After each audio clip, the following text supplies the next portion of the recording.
பிள்ளைங்கள்லாம் லீவுக்கு வீட்டில் நிற்கிறதுனால ஏதாவது பண்டம் செய்வோமா, எனக்கு ஏதாவது பண்டம் சாப்பிடணும் போல் ஆசையாக இருக்குது அப்படின்னு சொன்னாங்க. சரி, உடனே நம்ம வந்து யூடியூப்பை பார்த்து இனிப்பு அப்பம் செஞ்சிடலாம். ஏன்னா வீட்டில் கோதுமை மாவு நம்ம இங்கே ரேஷனில் வாங்கினால அது திரிச்சு வச்சது நிறையா இருந்தது. சரி, அதை வச்சு ஏதாவது செய்யலாம்னு சொல்லிட்டு வீடியோ பார்த்து சக்கரைலாம் கலக்கி, அதாவது தேவையான அளவு கொஞ்சம் சக்கரை போட்டு அதை காய்ச்சி, கம்பி பதம் அந்த மாதிரிலாம் வேண்டாம், சும்மாவே காய்ச்சி ஊற்ற சொன்னாங்க. ஊற்றியாச்சு. கொஞ்சம் ரவையும் போட்டு கலக்கி ஒரு 10 நிமிஷம் ஊற வைக்க சொன்னாங்க. வச்சாச்சு. வச்சுட்டு அதுக்கப்புறம் பார்த்திங்கன்னா கொஞ்சம் நேரம் கழித்து எடுத்து அடுப்பில் எண்ணெயெல்லாம் காய வச்சுட்டு ஊற்றி சுட்டு பார்த்தா நமக்கு வந்தது என்னம்போ இனிப்பு தோசை தான். ஏன்னு பார்த்தீங்கன்னா, நம்ம ஊற்றின மாவெல்லாம் பிச்சு பிசைஞ்சிக்கிட்டு என்னம்போ சேமியாக அள்ளி உள்ளே போட்ட மணிக்கு அது பாட்டுக்கு போயிடுச்சு.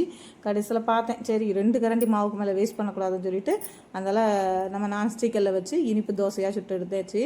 பார்த்திங்கன்னா நான் ஊற்றின மாவெல்லாம் பார்த்திங்கன்னா இந்த கதியில் தான் வந்தது. 2 கரண்டி மாவு வம்பா போனால் தான் மிச்சம். அப்புறம் இருந்த மாவெல்லாம் பார்த்திங்கன்னா இனிப்பு தோசையாக சுட்டு எல்லோரும் சாப்பிட்டாச்சு.